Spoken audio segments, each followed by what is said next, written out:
Hello, ಇವತ್ತು ನಾವೆಲ್ಲ family ಸಮೇತ ನನ್ನ ಫಾದರ್ ಇದ್ದು ಊರಿಗೆ ಹೋಗ್ತಾ ಇದ್ದೇವೆ. ಮೆಹಂದಿ ಎಲ್ಲ ಯಾಕೆ ಇಟ್ಟಿದ್ದಾಳೆ ಅಂತ ನೋಡಬೇಡಿ. ಅಲ್ಲಿ ಒಂದು ದೊಡ್ಡ ಫಂಕ್ಷನ್ ಉಂಟು. ನನ್ನ ಫಾದರ್ ಇದ್ದಾರಲ್ಲ, ಅವರದ್ದು ಅಣ್ಣನದ್ದು ಪುಳ್ಳಿ ಏಜ್ ಅಟೆಂಡ್ ಮಾಡಿದ್ದಾಳೆ. ಸೊ ಅಲ್ಲಿ ಎಲ್ಲ ದೊಡ್ಡ ಗ್ರ್ಯಾಂಡ್ ಆಗಿ ಫಂಕ್ಷನ್ ಮಾಡ್ತಾರೆ.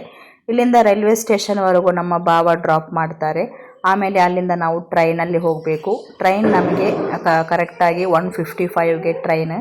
6:30 ಸಮಥಿಂಗಿಗೆ ನಾವು ಕೇರಳಕ್ಕೆ ರೀಚ್ ಆಗ್ತೇವೆ. ತಿರೂರ್ ರೈಲ್ವೆ ಸ್ಟೇಷನಲ್ಲಿ ನಾವು ಇಳಿಬೇಕು. ಇವತ್ತು ವೀಕೆಂಡ್ ಆದ ಕಾರಣ ಟ್ರೈನಲ್ಲಿ ಸ್ವಲ್ಪ ಕೂಡ ಜಾಗ ಇರಲಿಲ್ಲ. ಟ್ರೈನ್ ಟಿಕೆಟ್ ನಮಗೆ ರಿಸರ್ವೇಷನ್ ತೆಗೆಯುವಾಗ ಅದು ಕೂಡ ನಮಗೆ ಸಿಗಲಿಲ್ಲ. ಮತ್ತು ಹೋಗುವ ಅನಿವಾರ್ಯ ಇದ್ದ ಕಾರಣ ಅನ್ರಿಸರ್ವ್ ಟಿಕೆಟ್ ಮಾಡಿ ನಾವು ಹೋದ್ವಿ. ಬಟ್ ಕುತ್ಕೊಳ್ಳಿಕ್ಕಂತೂ ಸ್ವಲ್ಪ ಒಂದು 2-3 ಸ್ಟೇಷನ್ ಆದ ನಂತರ ಕುತ್ಕೊಳ್ಳಿಕ್ಕೆ ಸ್ವಲ್ಪ ಟೈಮ್ ಸಿಕ್ಕಿತ್ತು, ಕುತ್ಕೊಳ್ಳಿಕ್ಕೆ ಸ್ವಲ್ಪ ಪ್ಲೇಸ್ ಸಿಕ್ಕಿತ್ತು. ಬಟ್ ಊಟ ಎಲ್ಲ ಮಾಡುವ ವಿಡಿಯೋ ನಿಮಗೆ ನಾನು ಇದರಲ್ಲೇ ತೋರಿಸಲಿಕ್ಕೆ ಆಗಲಿಲ್ಲ, ಯಾಕಂದರೆ ಅಷ್ಟು ರಶ್ ಇತ್ತು. ಈಗ ತಿರೂರು ರೈಲ್ವೆ ಸ್ಟೇಷನ್ಗೆ ನಾವು ರೀಚ್ ಆಗಿದ್ದೇವೆ. ಇಲ್ಲಿಂದ ಇಳಿದು ಒಂದು 10 ಮಿನಿಟ್ಸ್ ಅಷ್ಟು ನಡಿಲಿಕ್ಕೆ ಉಂಟು. ಸ್ವಲ್ಪ ಜಾಸ್ತಿ ಏನಿಲ್ಲ, ಸ್ವಲ್ಪ ಬಸ್ ಸ್ಟ್ಯಾಂಡಿಗೆ ನಡಲಿಕ್ಕೆ ಉಂಟು. ಅಲ್ಲಿಗೆ ನಡ್ಕೊಂಡು ಹೋಗಿ ಮತ್ತು ಹೋಟೆಲ್ಗೆ ಹೋಗಿ ಟೀ ಎಲ್ಲ ಕುಡಿದು ಸ್ವಲ್ಪ ಫ್ರೆಶ್ ಅಪ್ ಆಗಿ ಅಲ್ಲಿಂದ ನಾವು ಒಂದು 2 hours ವೆಯ್ಟ್ ಮಾಡಿದ್ವಿ. ಬಸ್ ಇರಲಿಲ್ಲ. 2 hours ವೆಯ್ಟ್ ಮಾಡಿ ಸೀದಾ ನಮ್ಮದು ಫಾದರ್ ಇದ್ದು ಹೋಮ್ ಟೌನ್ಗೆ ಹೋದ್ವಿ.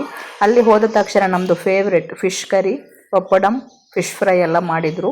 ಅದನ್ನೆಲ್ಲ ತಿಂದು ಫ್ರೆಶ್ ಅಪ್ ಆಗಿ ಎಲ್ಲರೂ ಸ್ವಲ್ಪ ಹೊತ್ತು ಮಾತನಾಡಿ, ಮತ್ತು ನಮ್ಮದು ಫ್ಯಾಮಿಲಿ ಮೆಂಬರ್ಸ್ಗೆಲ್ಲ ಸ್ವಲ್ಪ ಮೆಹಂದಿ ಎಲ್ಲ ಇಡಲಿಕ್ಕಿತ್ತು. ಅವರಿಗೆ ಮೆಹಂದಿ ಎಲ್ಲ ಇಟ್ಟು ಮಲಗುವಾಗ ತುಂಬ ಲೇಟಾಗಿತ್ತು. ಬೆಳಿಗ್ಗೆ ಬೇಗ ಏಳಬೇಕು, ಅಂದರೆ ನಾಳೆ ಫಂಕ್ಷನ್ ಉಂಟಲ್ವ, ಹಾಗೆ ನಮಗೆ ಸ್ವಲ್ಪ ಬೇಗನೆ ಏಳಬೇಕು. ಹಾಗೆ ನಾವು ಮಾತಾಡಿ ಫುಡ್ಡೆಲ್ಲ ತಿಂದು ಫ್ರೆಶ್ ಅಪ್ ಎಲ್ಲ ಆಗಿ ಈಗ ಮಲಗೋದು. ಇದರದ್ದು ಫುಲ್ ಡೀಟೇಲ್ಡ್ ವಿಡಿಯೋ ನಿಮಗೆ ನನ್ನ ಯೂಟ್ಯೂಬ್ ಚಾನಲಲ್ಲಿ ಉಂಟು. ಮತ್ತು ನಾಳೆ ನಮ್ಮದು ಫಂಕ್ಷನ್ ಇದ್ದು ವ್ಲಾಗ್ ಕೂಡ ಬರ್ತದೆ, ಮಿಸ್ ಮಾಡದೆ ನೋಡಿ.